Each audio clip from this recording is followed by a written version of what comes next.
Happy Friday, everyone. I'm Grant Cohn. Pleased to have Rob Schuh back on the show. It's been a couple weeks.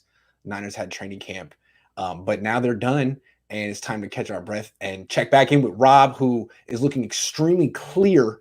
How you doing? I'm doing fantastic, Grant. How are you? I'm extremely tired. How do I look?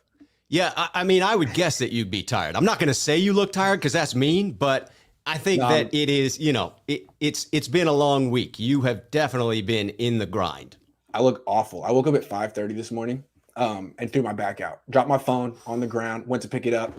Got like a thing in the. You ever get that in the back of your shoulder blade? I don't know what that is, but I've had like a tennis ball against the wall all morning. I feel a little bit better. You need one of those percussion massager things. That's Yeah, that's the that's latest. I need that. I need Yes. that. Okay, we have a full show today. We want to get right into it, but we already have a $20 donation from Mike. We're going to answer that first. Mike says, Grant, please compare Lance versus Jimmy G this camp to Cap versus Alex in 2012. Cap's second camp. Were you surprised by Cap's performance versus the Bears that year? Also, thank you so much for changing the Niner content game. Thank you. Real quick, I'll answer this question. Yeah, I was extremely surprised by Kaepernick because in practice he ran the ball a lot, like scrambles.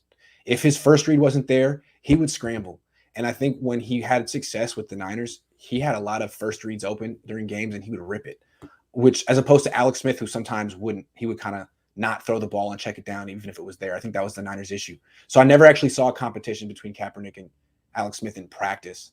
Uh, Trey Lance is a much more impressive quarterback than Kaepernick. I mean, Kaepernick's a great runner too, but you can see Lance go through multiple progressions. He's 21 years old. Kaepernick didn't do that at 27, in my opinion, in these things. So, yeah, it's a whole. This guy was the third pick in the draft at 21. Kaepernick was never that kind of a prospect. Anyway, I mean, it's fair to say if he had had a full season last year instead of the one game that he had, yeah, it's entirely possible he goes two, right. maybe even in the conversation for one. Yeah, depending on what kind of quarterback you're looking Yeah, for, because physically he has no limitations. Put it that way, right. physically. If And he had what's another yeah, undefeated season and threw next to no picks, I mean, he'd have been up there. yeah. Okay, so let's get into the show. There's news. General Manager John Lynch went on KNBR this morning with Murph and Mack, who did a great interview, and he gave a ton of praise for Trey Lance. Let me say real quick the things he said about him. Basically, that he said he's pushing to be the starter, that he's everything the Niners thought he'd be and more, that he's been good from day one, that the ultimate test that he passed was that he's not just a hard worker when he's around the team. There was those 40 days between OTAs and camp, and they said that he improved his understanding of the playbook, his ability to process defenses, NFL defenses, and his mechanics. That they gave him a list of mechanical fixes he needed to make, and he made them. And that they're extremely impressed because not all, even pros, are able to improve that much when they're away from the facility. Is there anything else he said? That the early returns have been really good, and he said, yes, it is a competition. Finally, Murph asked John, he said, okay, well, is Jimmy going to start week one? And John Lynch said, that's really a question for Kyle. He's the head coach. He makes that decision. What's your take on this? I mean, I think that number one, it does speak to Trey and who he is at his core. The idea that he goes away for 40 days and does nothing but work on his craft. I mean, Yeah. that's exciting, right? When you have a guy who has the physical skill set, has the mental makeup, and now has that drive, and you can clearly see it, that's spectacular. Mm-hmm. The question that I have is, I think fans are asking, why is the team being so conservative Right. with Lance, right? Yeah. You get a lot of people that are saying, hey, we need to move on from Jimmy. We have so much money tied up in the cap with him. We could free that up. We could trade him, get an asset back, or even cut him outright, which I think is a little bit extreme. But certainly I see what they're talking about. I see why they want to free up that cap space. You look at next year's cap, and it's atrocious. If we free up that money, it's big. And in order to do that, you've got to be able to put Trey in. But my theory on this is fans really think about this almost as if they're playing Madden on franchise mode. they don't really take into consideration the very serious consequences that can happen if you're wrong in the NFL. I mean, who would you say is closest to being on the hot seat this year within the front office? Oh, John Lynch. Yeah, me too. So if you're John Lynch, who is in control of the roster and therefore in control of Jimmy G's fate, whether it is a trade or cut at some point, potentially next offseason, when you look at him, he is risking not only his job, potentially his career if he doesn't get another front office job, but the jobs and careers of friends, close friends within the organization that work for him that would also lose their job if something went wrong. And I think that people say, well, something could go wrong even if you have Jimmy on the roster, but you have to look at it as where would he have egg on his face? If he traded Jimmy had a good year and Trey didn't, that would be it, right? That would be the end of John Lynch's tenure with the 49ers. Absolutely. I think the 49ers are handling this the right way. Like, why haven't they named Trey Lance the starter yet? Because the first game is in like 30 days. They shouldn't. It would be irresponsible to. What he says is the early returns are really good. Like the polls, he's ahead in the polls. That's right. But there's a lot of voting left to be done. If he stinks it up in the 3 preseason games, it won't be a discussion. If Jimmy Garoppolo plays great, it'll be a big debate. So there's no reason to get ahead of themselves. But it does sound to me, you could tell me if you think I'm wrong, but I think the Niners' rhetoric keeps changing. It went from Jimmy's a starting quarterback this year. Trey's developing. He's 21 years old. To okay, Jimmy's a starter, but he's really going to have to share time with Trey Lance. He's not a full-time player. He's a starter, but he could, Trey could have 20 snaps. Who knows? Something like that. And then now it's like, we're not going to say who our starting quarterback is week 1. I think that's a very interesting progression. And I think the way it looks like to me is if he continues to do everything they expect and more, as they've said, I think he's going to start week 1. Because if he doesn't, then you'd basically be saying like, well, there was nothing he could do this offseason. You traded up to number 3, but you never really gave him a fair shot to take the job. He exceeded expectations. He played so well, but you're going with Jimmy Garoppolo because he's a starter, and it seems like the prudent thing to do. From what he's saying, it's a competition. Trey's doing really well. Didn't really expect him to do this well. It sounds like he's kind of on track. He hasn't done – he has – many more hurdles to clear, but it sounds like he's on track to start week 1 if he clears those. That's right. He will. Keeping in the conservative mindset, you got to continue to check the boxes, right? And doing it against live bullets is the next one, right? Preseason is going to be very exciting to watch him out there on the field and what he can do when we're actually seeing tackling. Also, the joint practices against the Chargers might be even more important. Yes. The joint, there's 2. And he's going to go against a defense he hasn't seen before, which is going to be like a real game. How do you do against them? Not just your own defense that you've seen all off season. Right. That's going to be the big test. Are both of those practices going to be completely open to media? I'll be there. I'll be there. That's fantastic. Yeah, going to be down in Costa Mesa. Yeah, absolutely. That was my old stomping grounds. Before I moved up to Portland, I was down in Costa Mesa, California. Nice. Well, that's very exciting. I will be down there, and I will. Maybe you can give me some recommendations. Oh, absolutely. You got to go to there's a sandwich shop. I'll find it for you. It is the best. Lil Pickle. That's what it is. Lil Pickle. Okay. It is right near where you're going to be, Orange Coast College. Phenomenal sandwiches. Get the turkey. You won't regret it. Thank you. All right, let's answer a couple of questions. We'll get back to our topics. Jose, hey man, long time no talk. Good to see you. For fantasy football purposes, who do you believe the Niners running back with the most touches will be? I wouldn't play that game. That's stay away. Yeah, you got better odds going just playing roulette and picking a color. Really? The only way I'm doing it is if my league is scared of Niners backs as well. If the entire backfield falls a bit, I would take a flyer on Mostert or Sermon. I'll put it this way. I think both Mostert and Sermon are going to get a lot of touches. So you could do worse than either one of those guys. I'm not sure that Gallman or anyone other than those 2 tailbacks are going to get a lot of run with the first team. I think those are the guys. So Mostert is that dreaded, like you play him 1 week and he gets nothing, then you bench him and then he goes off for 3 touchdowns, and you just got to hope that you got it right when you started him, because from game to game it changes quite a bit. Yeah, absolutely. I just feel like if Trey Lance is a starter week 1, there's going to be 30 to 35 carries split up between him, Mostert, and Sermon. And, Lance could take 8 and the other 2 could take 12 each with a couple of catches too. So, that's fair. That's pretty good. That's not bad, Yeah. but you're not going to really get volume. No, the key would be if we start dumping it off to our pass catchers out of the backfield. Just to wrap up the previous topic, the only thing that I think I'm still in disagreement with you about is whether Trey will actually start week 1. I think that's the last checkbox that Lynch and Shanahan are going to want to see. I think they're going to want to start Jimmy and have Trey come in for a few series and see him in a real regular season game. I think that'll be the last checkbox. So I anticipate, if he continues to check the boxes as he has to this point, I anticipate early season probably making that switch. Because I think you gotta get a market for Jimmy too. You gotta be able to trade him. I disagree real quick. And I've just been thinking this through, talking to people. I think if the Niners plan is, look, let's start Jimmy week 1. And if, bring in Trey, and if Trey looks good, we'll start him by week 2 or week 3 or after the bye. Well, okay, you made a quick switch to Trey, and now you're putting the 5th highest paid player on the bench. It's fine to keep Jimmy as a backup, but that's very expensive, and I think that hamstrings you to a degree. So I think if Trey exceeds all expectations and plays really well through preseason, I think they actually will take the leap of faith.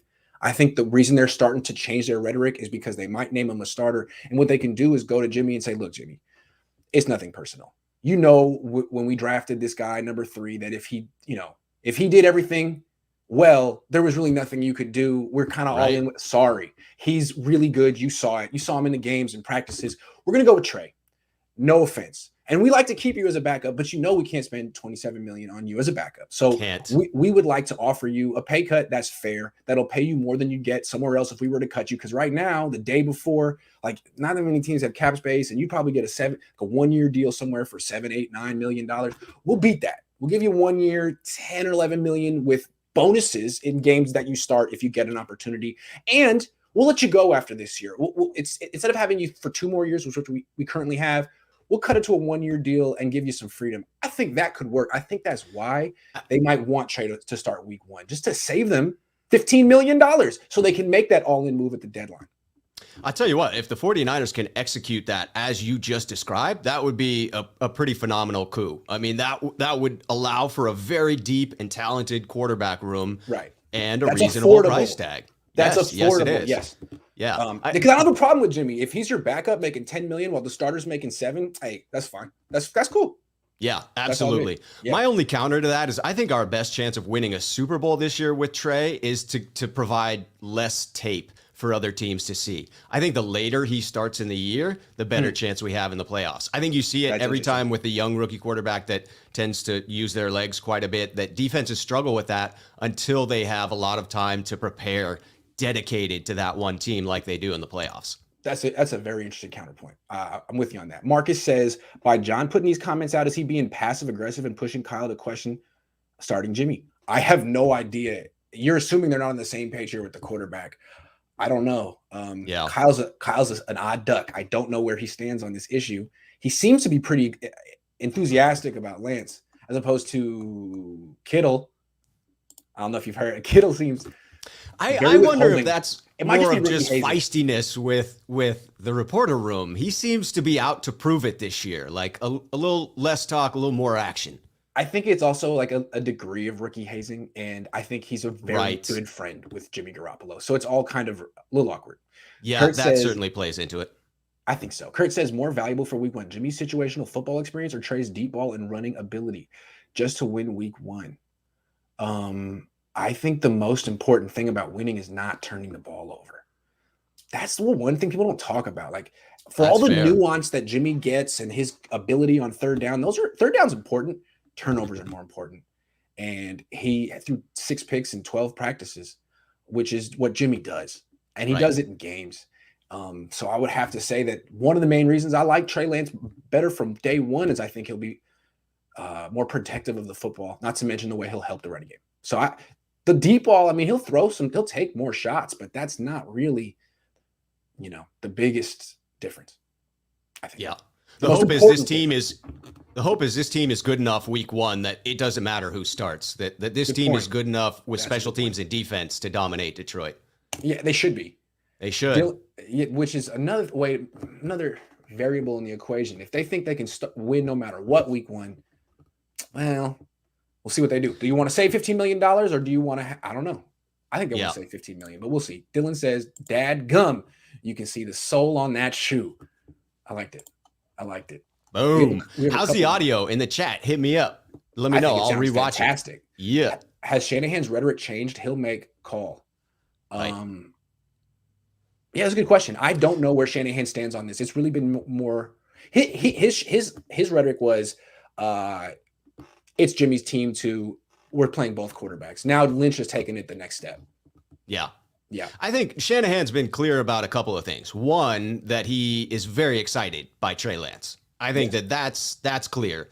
And two, he's frustrated by Jimmy G, both injury and performance. So those kind of carry through. If you look at both of those, he'll be looking to make the shift as soon as it's the right time. Yeah. Keneal says, "What's up, you guys?" What's up, Keneal? Is the pump and dump over? Also, do you think Lance will get any first-team reps in the Chargers joint practices? These are very good questions. I'm going to address these in the next topic, but real quick, I wonder, no, the pump and dump was not a success in training camp. Everyone knows that Jimmy Garoppolo threw 7 touchdowns and 6 picks. That's not enough to change perception about him. Now, he could go out and kill in training camp, and that could do it. But so far, the pump and dump hasn't gotten off the ground, which is why I think their Niners are more thinking well, maybe we keep him and just give him a pay cut and just be happy with a really good backup. That might be the way to go.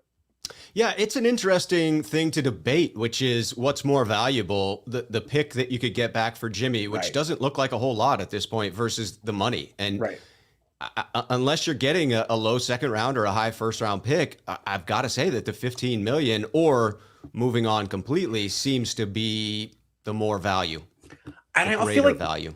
Sorry, I almost feel like they're in a position where they have to keep Jimmy because they haven't given Sudfeld or Rosen meaningful snap. They would one day one would get 4, the other would get 2. The next day the other would get 4 while the other would get 2. So there'd be 6 throws a day to split up on the third team. So I can't do the math, but I would imagine neither one got more than 30, 40 throws in camp. How can you have that guy be your number 2 quarterback when your number 1 guy's running the zone read 8 times a game? He could sprain his ankle.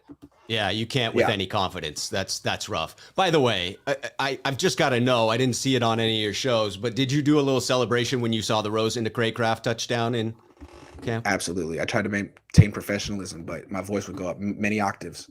Yeah. And I try to look around who did that? Come on, guys. This is working environment. I wish they filmed practice just so I could see that reaction. Gammon says, Grant and Rob, there's a charity event involving many Bay Area sports reporters today. Have you guys ever discussed doing something similar?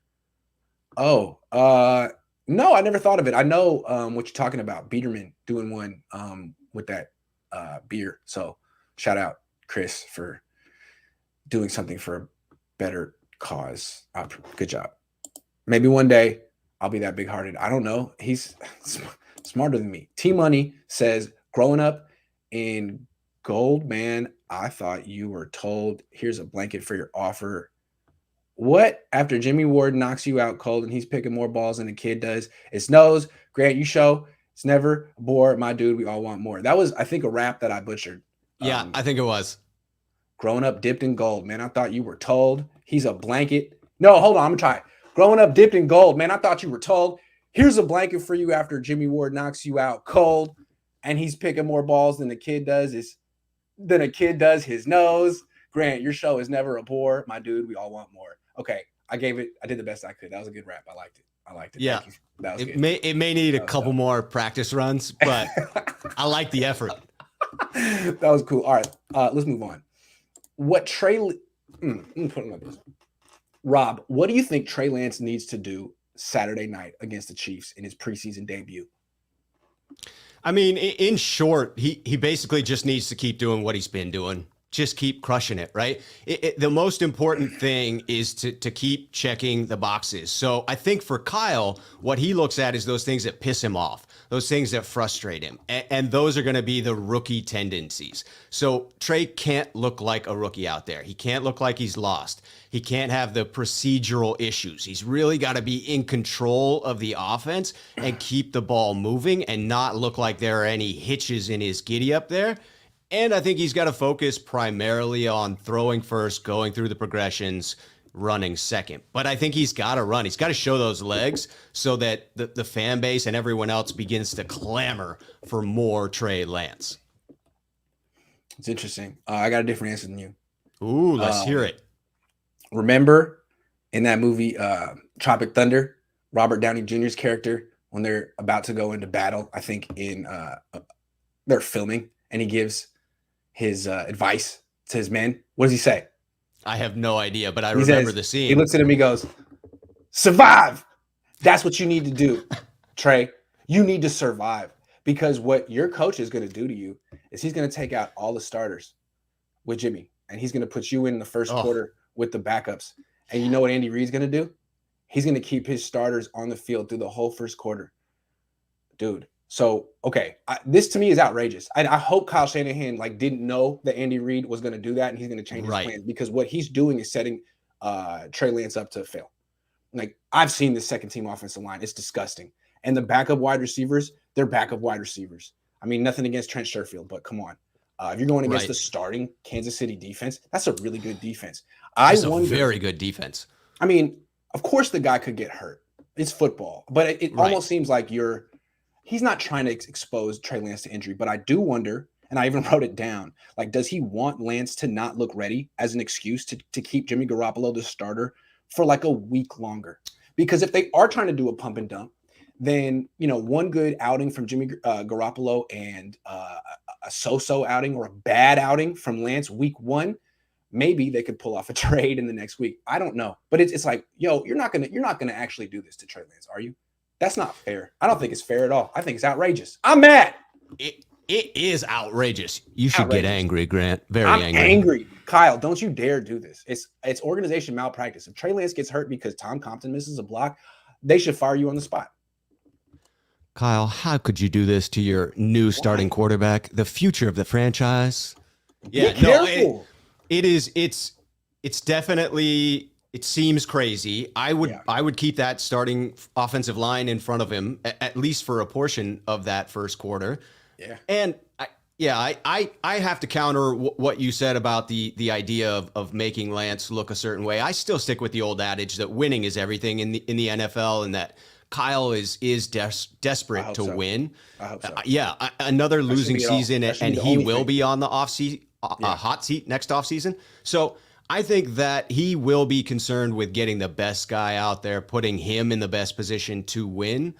But it does seem crazy not to have Trey in a situation where he can be successful. Because even if you're trying to do the pump and dump, the unintended consequence of that can be you damage the confidence of your new starting quarterback, the future of your franchise. You can't do that. That's ridiculous. Why would you want to do that? So, Kyle, I hope you were just lying to us, because you've been lying to us all offseason, and I respect it, man. You've lied at all the right times and all the right ways. This is a great time to lie. Please lie.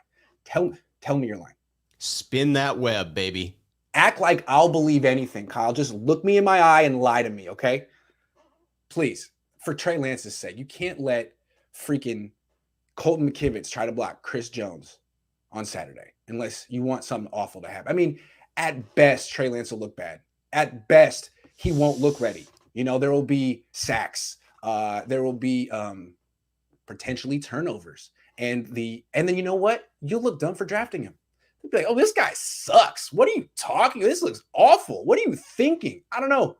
I just wouldn't do it if I were you. I feel like just give him a chance. I mean, I don't think he has a chance. Throwing at Trent Sherfield. I don't know. I mean, the only thing I could make any type of a logical argument is that they're trying to have him check the box of what do you do when you're trying to overcome adversity. Yeah, when your entire offense is hurt and it's you and the backups.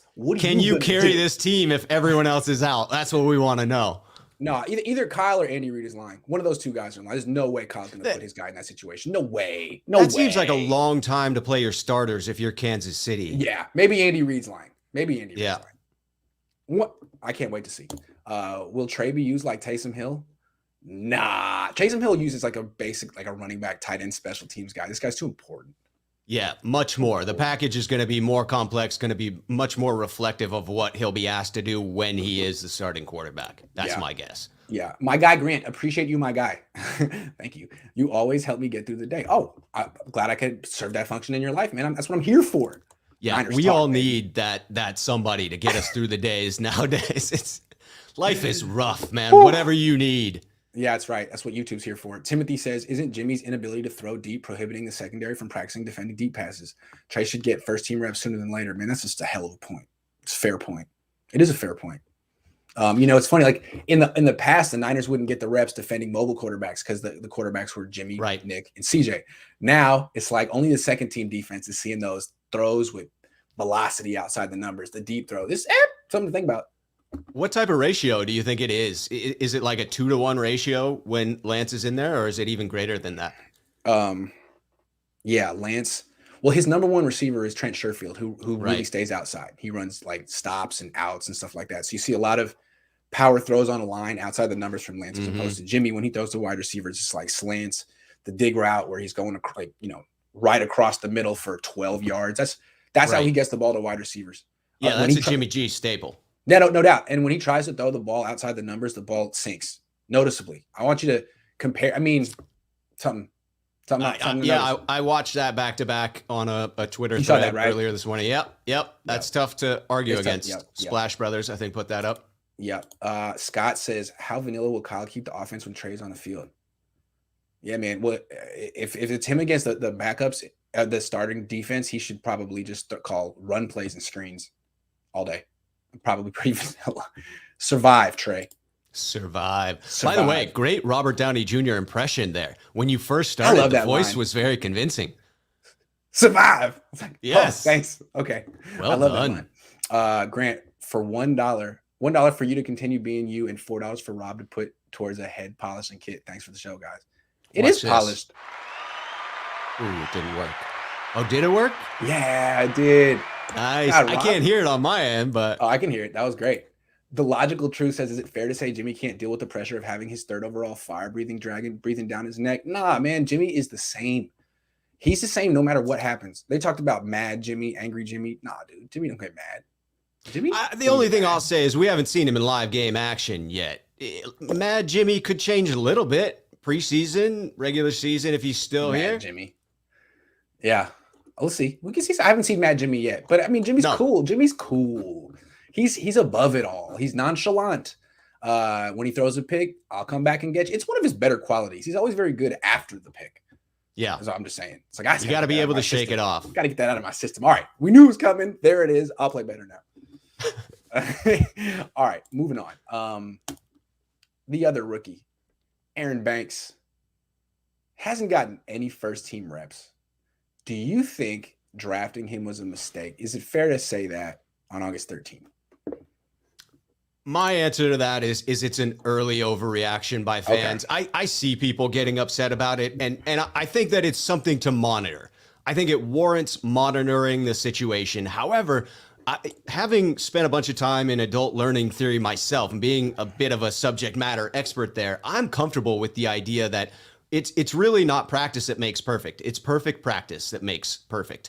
And with someone like Aaron Banks, who comes in and possesses the physical traits necessary to be in the trenches and to move guys around, to be a big guy and push around people on the other side of the ball, I'm more concerned with him getting everything else down. And the best way for him to focus on technique, play call, scheme, is for him not to be matched up against the most dominating defenders and to spend a bit of time with that second unit and get comfortable. And then I think the transition from second unit to first unit will be a bit more easy for Aaron because of his physical stature and size. I don't think he's going to be getting pushed around. I think we'll see his bruising style come into play in the preseason games, but I'm okay right now with him being with the second team, getting everything down, and when he's comfortable, moving up with the ones. Yeah, you make you make great points, and I'm not writing him off yet. We'll see what he does the rest of his career, but I do think it's troubling. Here are the reasons I think it's troubling. When you draft a guard in round 2, I think the expectation is that he's going to start right away. It's not a premium position. Guards don't really go in round 1 very much. So if you take a guard with like the 40-something pick, that might be the best guard in the draft or one of the top 3. And you're thinking, well, you took him here over Asante Samuel Jr. because you felt, well, as opposed to taking a backup for Emmanuel Mosley, let's get a starter at right guard. And instead what you have is, no, he's not good enough to supplant Daniel Brunskill, who, we've seen he's a pro, but he's not a great player. So here's the way I look at what I've seen from Aaron Banks in person. Everyone talks about how big he is. He is hella big, but the guards that are good in the league are more than big. They also are really strong, and you can tell. Like Laken Tomlinson, when you see him on the field, he doesn't just look big; he looks really strong. And I felt like Mike Upati always did too. Yes, I gotta say, and this isn't a shot at Banks, but he looks soft, and in a way that rookies look soft. He doesn't have that man build yet. It's not chiseled yet. No, not at all. He looks like a rookie, and I guess I didn't expect that because they spent such a high pick on him, and I thought it'd be a guy who could come in and play well right away. But Laken Tomlinson didn't play well right away for his original team, the Lions. A lot of players transform their body between year 1 and year 2 because that's when they spend a ton of time in a weight room, an NFL weight room with NFL supervision, as opposed to whatever they did in college. Right. So he could totally transform his body. I just thought he would be built and ready to go. He's not. That's what's happening. He looks like a rookie, and he's playing like a rookie, which is, he's entitled. We'll see what he is next year, but I think he's gonna be the backup right guard this year. Yeah, and I mean, not to say that would be a disappointment, but the person he's trying to supplant in Brunskill may not be great at guard, but certainly a qualified NFL starter. So Correct. It's not an easy guy to bump out of his spot. You can't just take a grown man's job if you're still a kid, and he's built still like a college player. I've seen it a lot. I don't know. It's a look. George Kittle, when he came to the team, he looked like a college player. By year 2, he looked like the strongest guy in the team. There was a different look. Go back and look at pictures of Fred Warner in 2018. He looked like a college player. And even though he played and was very good, when he would hit people, he would get knocked back. Now he does the knocking. Anyway. It's always key to be the one that does the knocking. You want to do the knocking. Yeah. Mr. Knapp says, how much better will Lance actually be with the starting O-line? Also, will the sweat be an issue in late games on the ball? Yeah, Alex, Max, gluteus maximus sweat. I'm curious to see Lance when he actually has a little more time to throw. And since he's a guy who does go through his progressions, it'll be cool to see him what he does when he has Kittle, Ayuk, Debo, Juszczyk, and Mostert on the field at the same time. I want to see how he takes advantage of that. It'll be interesting. Offhand, do you remember what Lance's hand measurements were at the combine? They look like they're big. Hold on. Because I feel like it wasn't anything spectacular one way or the other. I feel like it was combine. Right. So let's see. Trey Lance hand side 9 and an eighth. Not particularly huge, but not small. No. That's not. What's Jimmy Garoppolo? For his size, that's actually not that big. No. Because Russell Wilson is 10. Jimmy Garoppolo is 9 1/4, about the same size. Interesting. Although Jimmy's are bigger. Yeah, so the sweat issue could be real. Invest in a drone and fly over no media practice. Yeah, I'm not trying to get my credential pulled and probably get arrested if you did something like that. Yeah, you're too close to San Jose Airport to fly any drones, I'm guessing. That's true. Hey, Grant, sorry about your boy Nick. Oh, thanks. I'm still recovering. Thank you. I'm licking my wounds too. Money for drone. That's hella funny. All right. People want the inside info. All right, this is an interesting question. Is it wise to give a roster spot to Dee Ford? Would you like to set this up and explain the context here? Because I can do it. No, absolutely. I mean, anytime you give me a chance to talk, go for it. I'm in, dude. No, so the hypothetical here, what brought this up is the idea of Ford's healthy through the preseason, and obviously, if that's the case and he's playing in preseason games, he is probably going to make the roster. That seems like a logical outcome. The unintended consequence of that is someone else, obviously, on the fringe has to get cut. This is a talented team. Most likely that person who's on the fringe who gets cut is going to get swooped up by another team. We all know it's probably going to be the Seahawks. And the Rams could be one of them. Yeah, right? Yeah. I mean, that's the worst in the division. And then, obviously, they go on to have a good freaking season. And early in the season, Ford has a setback. Now, what do you do? So that's the hypothetical. And I think you have to at least explore it as a reasonable percentage in the outcomes. It's certainly a larger percentage than you would have on an average player. So to me, it's a question of, is the talent worth the risk? Yeah, because let's say goes out there, gets hurt week 3. Now the money, the roster spot, the guy you cut, it makes sense. Honestly, I don't expect Dee Ford to last the full season. I think he's going to go out there. It almost feels like a kamikaze mission. Like, dude, you have Yeah. spine problems and you feel good now and you're willing to go out there and get hurt again. Okay, well, good luck. And I respect it's something like Ronnie Lott would do. I respect it, but I'm trying to be realistic here. I don't think he's going to make it through. But at the same time, I feel like the Niners are desperate in a sense. They need Dee Ford. If they were to shut down Dee Ford or cut him, there's no replacement at this time. They could have done that. They could have made this executive decision a month ago and signed Justin Houston, but they didn't. They're all in with Dee Ford and desperately need him to give them something. Probably because of that sunk cost fallacy. They already gave him a lot of money, and they're going to keep throwing. They want something, just like they got something from McKinnon last year. So, yeah, I think you're right, but and we're gonna look. You're right. And we know what the Niners are going to do. And if Dee Ford gets hurt week 1, week 2, week 3, like he did last year, week 1, he got hurt week 1, then we can go back and pull up this tape and be like, Rob called it. Well, I threw out that hypothetical. I actually fall on the side of, I think it's worth the risk. I think you have to, unfortunately. They have to. I agree. You have to. And it's because of what you mentioned there. The failure to address it earlier on, not to say that Justin Houston would have been some sort of a godsend, but it would have addressed the depth at that position that you don't have if Dee Ford doesn't play a single snap. So I think you have to be optimistic, and you have to hope that you make the right call on the rest of the fringe players and that the one you end up cutting either makes it through to the practice squad or was the right guy to cut. Yeah. Very, very interesting decision. We'll see what the Niners do.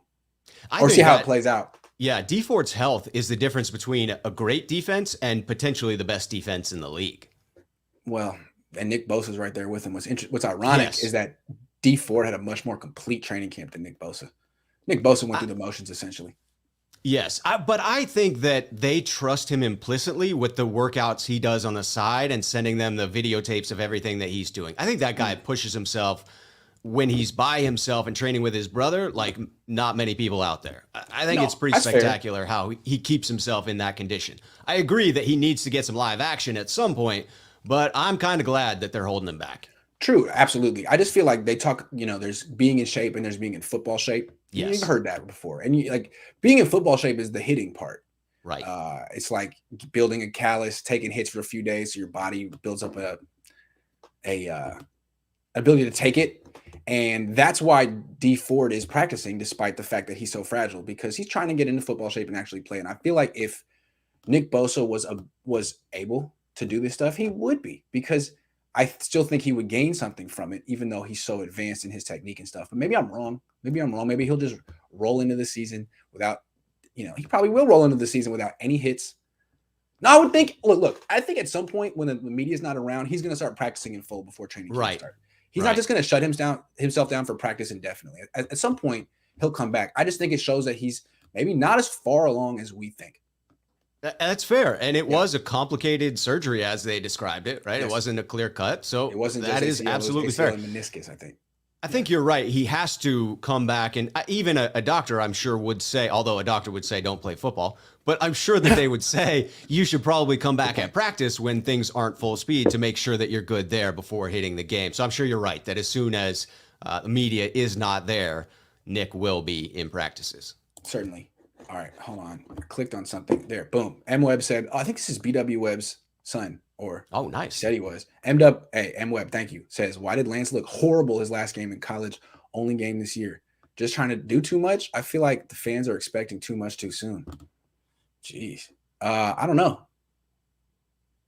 Expectations are very high. There's no doubt about that. But I believe that's because of what we've seen to this point. So I don't think that the expectations are outlandish. They are high, but Trey's been performing pretty phenomenally up to this point.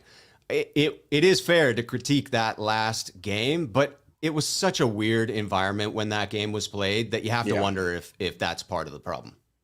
It's a good question, but I would think that what Trey Lance does in training camp, the joint practice with the Chargers, and the 3 preseason games will have a bigger bearing on whether or not he's ready than that game from a year ago. But it's an important data point too. So thank you. Good call. Jeremy Smith says, I've been high on Trey since December. A guy that works that hard with those tools is unbeatable. The difference is study, decisiveness, and cadence. Yeah. Jeremy's Yeah. spitting facts. Exactly. What I mean, everyone realized that his tools were crazy, undeniable. But then when you like talk to people about him and they say how dedicated he is, not just to like being in good shape, but learning the game and learning the position, it's like, yeah, this doesn't seem like the kind of guy who's going to fail. You know, what more would you want from him? No, he doesn't have the experience, but that's the one thing that a guy can get who has no talent. Anyone can get experience doing something. Not anyone can get the talent he has. No. No. And you watch him speak too. It's just he exudes that leadership that you really want to lead the locker room. I agree.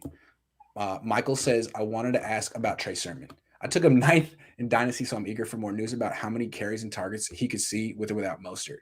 Well, he's definitely the other guy in the Niners backfield with Mostert. And I think what's interesting about him, look, when Trey Lance becomes a starter, and I think it's going to be pretty soon, there's going to be a whole lot of shotgun run game stuff that you just have to do because he's part of the run game. Mostert, to me, is much better when the quarterback's under center. From an I formation, he's, first of all, you're directly behind the quarterback and you're deep. So, and then the angles you're taking outside on the runs are gradual, almost like coming around on a track, which is what he used to run. And he's one of the best in the league at that. Unbelievable. But from the gun, the angles are different. It's more stop and start. You don't really get the same velocity. You're not as deep. And I like Trey Sermon for that. He's not as fast, but he's got that quick agility to make people miss between the tackles. I think when Lance becomes a starter, Trey Sermon fits with him better. Now, they'll still use Mostert, but there's going to be so many ways they want to use Lance in the run game that pairs up with Sermon. So good job getting Sermon. That's a fantastic observation based on the various formations and excelling in one versus the other. And in a dynasty league, you have to look at the idea that Mostert, there's a high probability he's not with this team next year. And Trey Sermon becomes the lead back. It's possible that at some point the 49ers situation is less of a running back by committee and more of a bell cow back.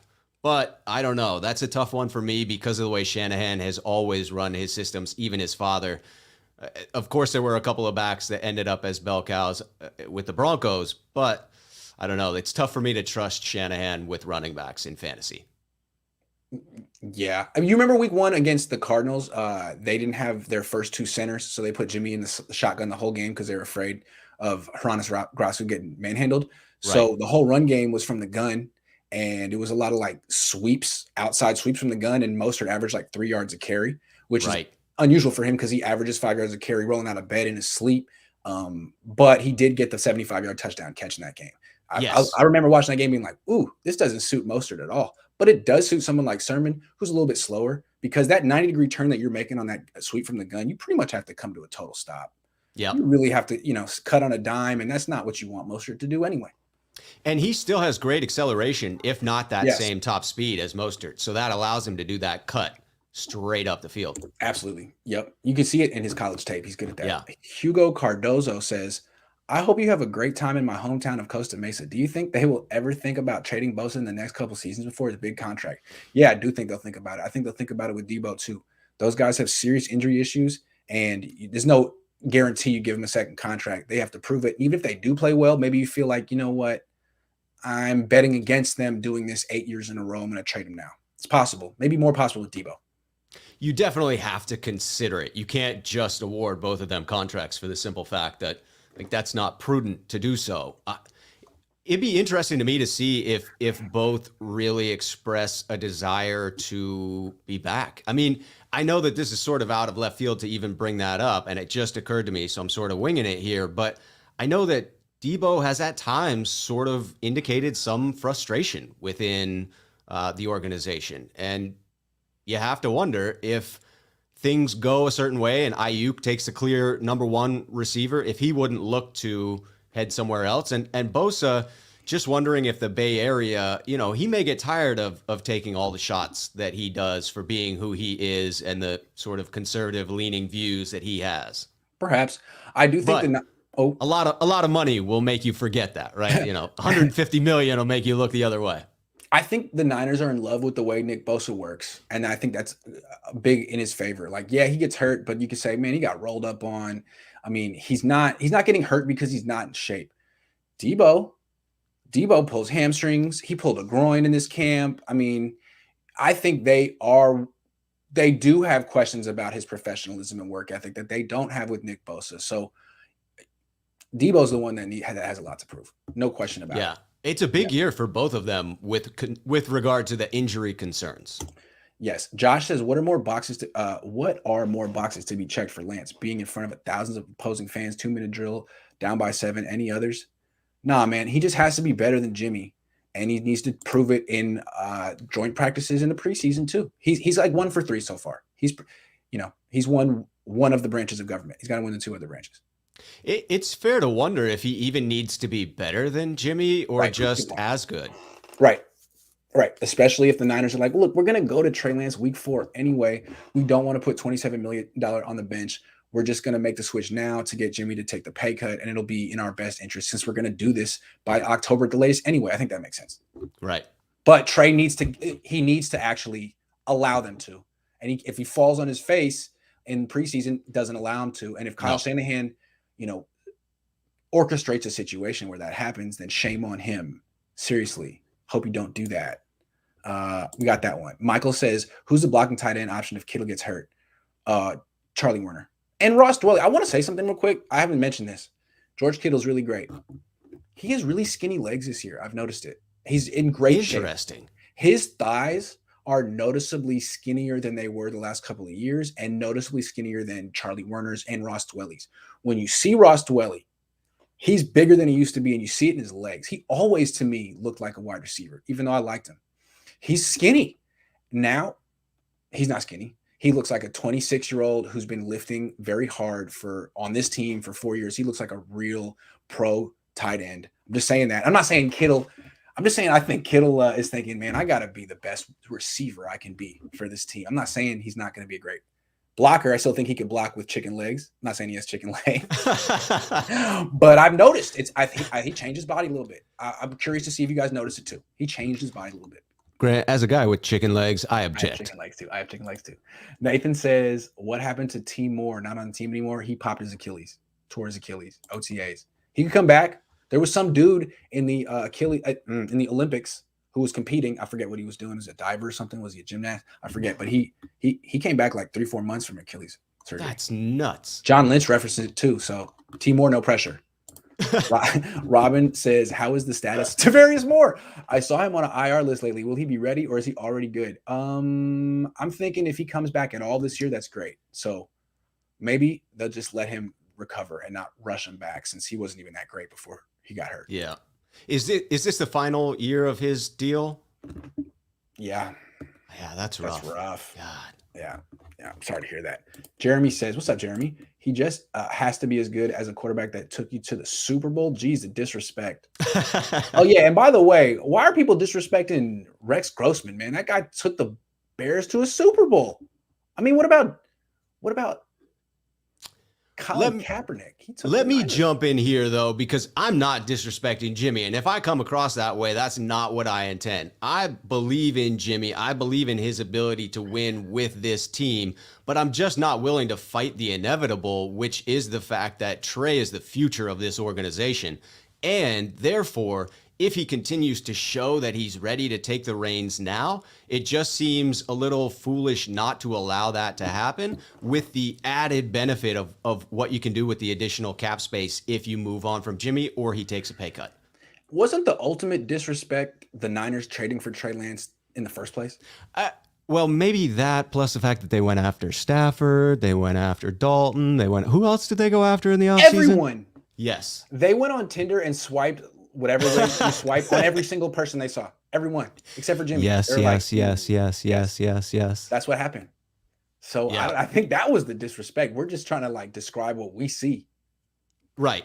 But I do get the tone of Jeremy's question here, because I do think that, especially if you're on Twitter, Jeremy, it gets a little feisty there, and Twitter can be a nasty place. So if you're referencing how fans are interacting there, I get it. I'm more of the sort of nuanced view that I think Jimmy has it right now, but Trey is the future, and so you've got to look at it through that lens. Well, that's exactly what John Lynch said this morning. He said it's Jimmy's job right now, and Trey is pushing. I love when football people say right now. That is translation. You know what that's code for NFL, not for long. T minus is like, yeah, like right now.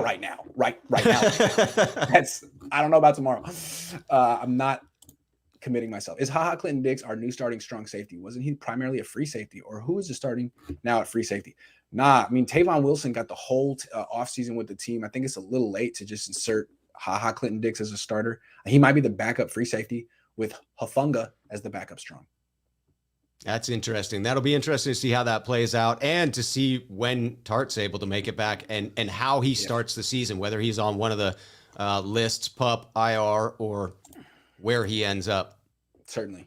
It doesn't seem optimistic at this point. He may never play again. He has the same injury that ended Patrick Willis's career. If he doesn't return, there's no shame in that. But it's very serious, and I feel like the Niners haven't done a great job of explaining that to the media and fans. And fans are like, well, where's Tart? It's like, dude, he's extremely hurt. The only reason people don't know is because no one cares about Jaquiski Tart. Right. And people see it. They see it as a little appendage, right? It's just your toe, right? It's just this one little digit. How could that, but it's on your foot. It's how you move. Like, people don't get how important that is. And they don't see him as important, where he is important. He's always in the right spot. He's been in the system as long as anybody. He doesn't give up. He doesn't bust his assignment, which other guys do. He doesn't take bad angles to tackles, which other guys do. He makes sure that there's no big plays, that plays get as little yards as possible. And you don't know, like his Tavon Wilson, I don't know. He's going to be someone that people target. They're going to look for ways to go after him, and he'll have to prove himself, because he's never been a consistent starting safety in the league. Tart has. Yeah. We don't allow our safeties the freedom to really put themselves in a position to rack up a large number of turnovers within the scheme. And Tart doesn't put himself out of position very much. And the end result of that is that you don't hear his name called very often. So I think that that explains why people don't really have him top of mind. Ward's the same way. You don't really hear them very much. And you're like, oh, they're not playmakers. It's like, yeah, but they're so solid. They're erasing their side. Quarterbacks are like, yep, not there. Not there. Where is Akella Witherspoon? Where is somewhere else? And now it's like, where's Tavon Wilson? Where is he? Because I don't want to go to Jason Verrett. Emmanuel Mosley's really good. Jimmy Ward's really good. Anyway, moving along. No, staying there. Do you think Kyle Shanahan has changed his philosophy on special teams? Real quick, I think his philosophy was very conservative. Coach Hightower mentioned it. Richard Hightower, he basically said, we want someone who will secure the catch and get a first down. That is as conservative as you could be. Like, basically says, get the ball back to our offense. If you can get 10 yards, great. And I think that explains why you had someone like Trent Taylor returning punts. Like, there is no home run potential with Trent Taylor. He runs a 4.6, but he might break one tackle and get you 10 yards. Do you think he's changed his philosophy? I sure hope so, because, I mean, to me, when I hear that, well, the first object is to catch the ball and get it to our offense. Like, no shit. Like, that's obvious. Obviously, that's the purpose of special teams. But it can be so much more. I am of the old school Harbaugh. You can win 2 phases of the game and win the game, right? It doesn't matter. It doesn't have to be offense. It can be defense and special teams. And I saw in an article this morning, shout out to Cam Inman from the San Jose Mercury. It's been 10 years since we've had a return touchdown. It was Ted Ginn. I was there.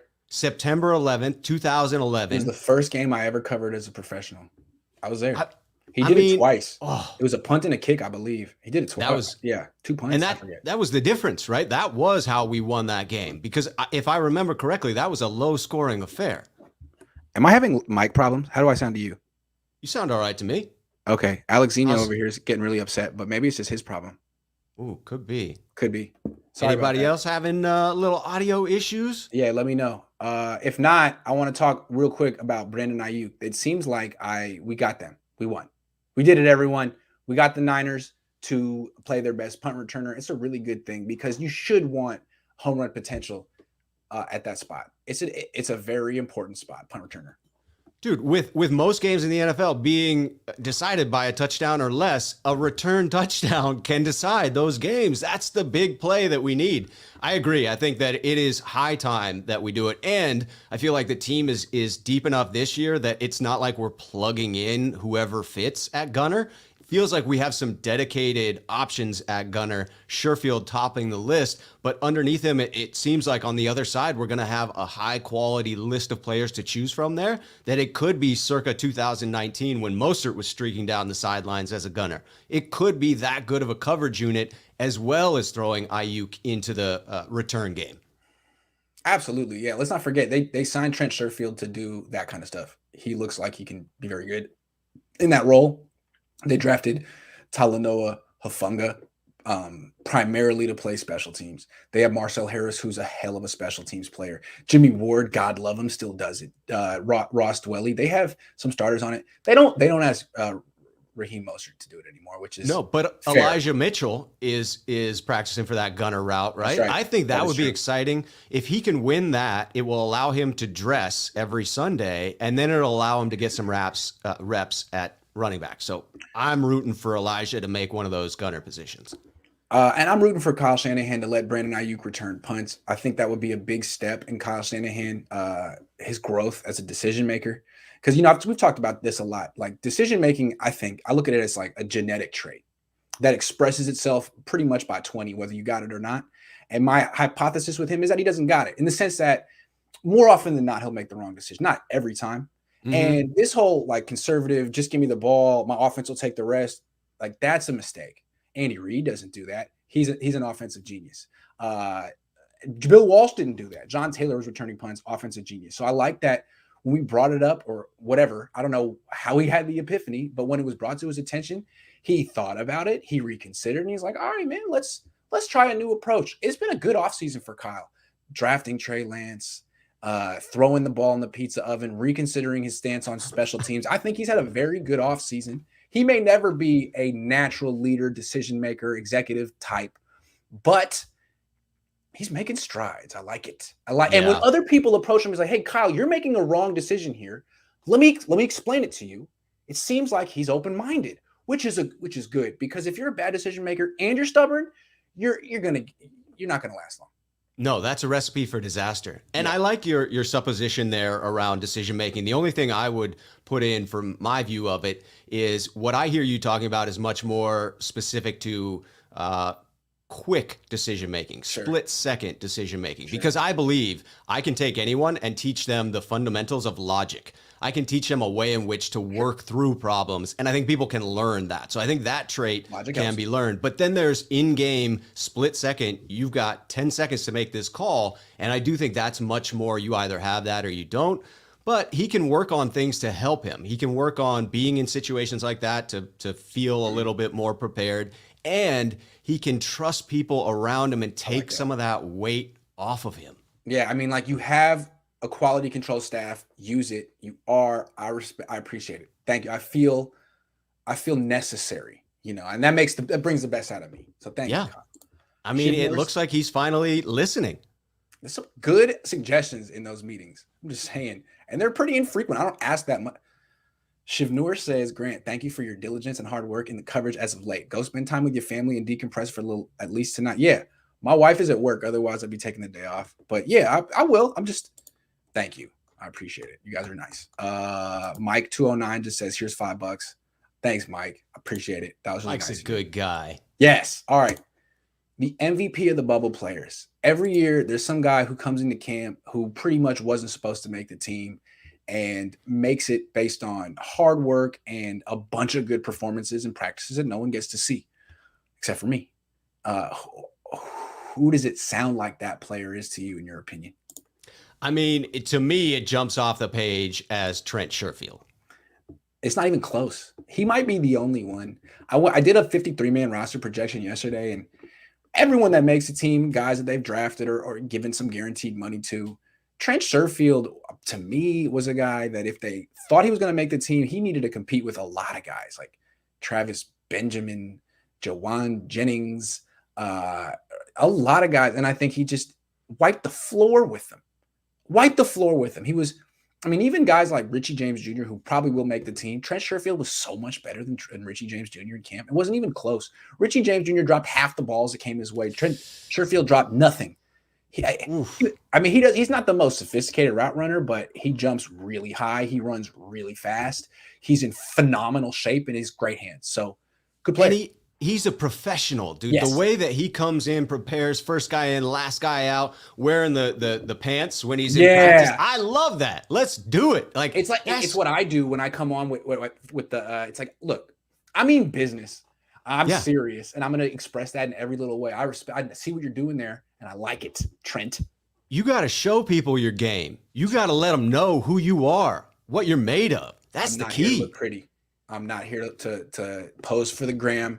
I'm here to take your freaking job.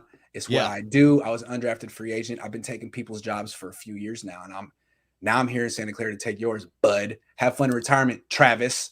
I'm here for a roster spot. Yeah. Anyway, Trent Sherfield, shout out to him. Other players that you could say, like maybe Arden Key, although I think they wanted him to make the team. I mean, Maurice Hurst, I think they wanted him to make the team. Yes, I think both of those were intentional pickups that they intended to make the team. I got one bubble player who may not make the team. The other side of this, the one guy who probably got signed with the intention that he's going to make this team and might have played his way off it.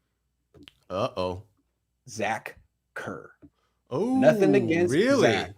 No, I'm not saying he went into camp and just was terrible. I'm not saying that. I'm saying it's the deepest position on the team, defensive tackle. And there are so many guys who stepped up, particularly Contavious Street. I was just going to mention Street. I don't think they need Kerr. I think if they kept him, he'd be like their 11. Also, Maurice Hurst. Like the difference between Hurst and Kerr. Kerr is thicker than Hurst. Kerr's like a non-explosive version of DJ Jones. Like if DJ Jones were to get hurt at any time, he'd be a serviceable replacement for him. But he's not a pass rusher at all. He doesn't have that burst that DJ Jones has. Maurice Hurst can get in the backfield. He shoots gaps. Zach Kerr couldn't walk through a gap. I mean, he's wide. So I'm just saying he's a run defender, kind of a veteran, non-explosive boulder in the middle. They don't need that. They don't need it. That's the most interesting roster cut scenario to look at to me, because that is an incredibly deep room. That D-line, holy smokes. I mean, I would prefer a little less injury-prone depth at edge, but in the middle, goodness gracious. Kinlaw, I'm going to put Armstead there too because he rushes from there. DJ Jones, Contavious Street, Kevin Givens, Maurice Hurst. That's 6 guys. They're 3 deep. So, Zach, thank you. Maybe I'm sure some other team will need you. And that's what you're talking about, basically. If and when they cut Zach Kerr and Dee Ford gets hurt early and Zach Kerr is a solid player, exactly what he's supposed to be somewhere else, and you have some injuries, that could hurt. So, but to your earlier argument, if they are able to say to themselves, we're moving forward with Trey and put the pressure on Jimmy to then take that pay cut to remain as the backup quarterback, you can legitimately run with 2 quarterbacks at that point. You can take that third quarterback spot and give it over to an extra D lineman where you're carrying somebody that's going to have a bigger impact on wins and losses that matter. You get down to your 3rd string quarterback, the season's done. Like, come on. If you're at that point for more than a game or 2, forget about it. That's true. Unless it's Josh Rosen. Everything goes. All right. So the special teams coach came out and said something interesting, revealing. He said that everything goes through Kyle. And it's like, well, yeah, he's a head coach. But it sounded a little different than that. How'd you interpret it? It just caught my ear, dude. The way he said it, it sounded to me as if he meant that literally. Yeah. Everything goes through Kyle. Like, I don't make the decision. I go to Kyle. I present him with some options. I give him my take on it, and then he makes the final call. And that's great for important decisions, right? That's what I want my head coach doing when it is an important decision. But not every decision needs to be of that paramount importance. What we were talking about earlier really matters. We have to take some of that pressure off of Kyle to allow him to be better in those high pressure moments. By relieving some of that pressure, shifting it to other players, other coaches, that's going to allow the entire organization to grow as opposed to just the growth of the guy up at the top. So to me, it seems as if that could be a bottleneck, additional stress on Kyle that he doesn't need as a head coach, because that already comes with enough for any human being. And so it sounds to me as if he could improve in that area and begin to delegate a bit more and really trust a lot of these highly intelligent people that he surrounded himself with. Yeah, I think that's I think this is like the old Kyle. It seems to me like he's taking more input like from quality control. But I think the old Kyle is basically I trust my dad. I trust like 7 people in the world, and other people who are trying to give me advice or just trying to distract me in this white noise I have to filter through. Um, no, I think you need to delegate and trust other people's decisions. And when Hightower was like, well, why doesn't Ayuk return punts? Because Kyle doesn't want him to. Why are we more aggressive returning punts? Because Kyle just wants the ball back on offense. He's explicitly said, just give me the ball. And if you can get a first down, great. I think that is where Kyle could be a little bit micromanaging the organization. And, I know that you're the head coach, but Hightower is the special teams expert. If he says we should do it this way, why would you overrule him? So, yeah.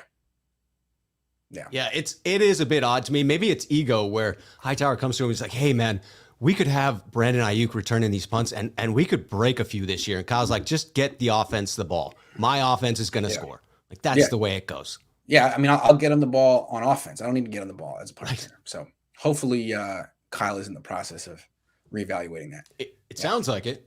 Yeah. Rob, I got to end the show now. My back is killing me. I know we have one more topic, but my back is freaking killing me. I'm so old. I threw my back out at 5:30 in the morning. Go take care of yourself. Yeah, I got a date with the tennis ball and the wall. That sounds fantastic. Day. Yeah, really good. Rob, this is a hell of a show. We've already had like 6,000 views. I wish we could keep going. I'll be back in about 50 minutes. Yeah. Yo, go follow my YouTube channel. There's going to be new content coming out. It's Rob Schuh, ROBSCHUH. I'm building this thing up. Go follow. You're going to love it. Yeah, you should really do that. I mean, he just got the super good webcam, the super good microphone. This dude is serious. He's not messing around. He's like the dialed in here of podcasters over here. He's got the pants on. You understand? Definitely subscribe to Rob Schuh. Thank you for watching, everyone. I'll be back a little later. See ya.